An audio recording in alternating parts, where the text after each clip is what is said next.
আজকে আমরা একটি প্রজেক্ট ভিজিটে যাচ্ছি।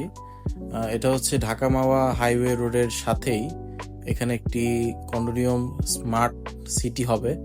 তো সেটার আমরা প্রজেক্ট ভিজিটে যাচ্ছি। এখানে টোটাল প্রজেকশনটা করার জন্য অবশ্যই আমাদের প্রথমত টোটাল জিনিসটা সার্ভে করতে হবে, উপর থেকে ড্রোন দিয়ে দেখতে হবে। দেন হচ্ছে আমাদের আশেপাশের যে লোকেশন এবং মেজারমেন্ট এভরিথিং নিয়ে কাজ করতে হবে। তো এখানে হচ্ছে G+10 বিল্ডিং এবং মার্কেট, মসজিদ, মাদ্রাসা, দেন হচ্ছে পার্ক, প্লেগ্রাউন্ড, এভরিথিং সবকিছুর আমরা 3D একটা প্রজেকশন করব।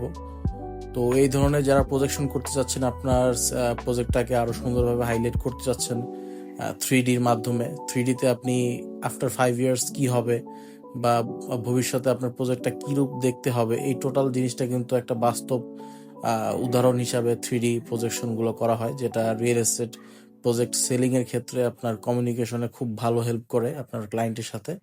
তো এই ধরনের আপনি প্রজেক্ট করতে চাইলে অবশ্যই আমাদের সাথে যোগাযোগ করতে পারেন।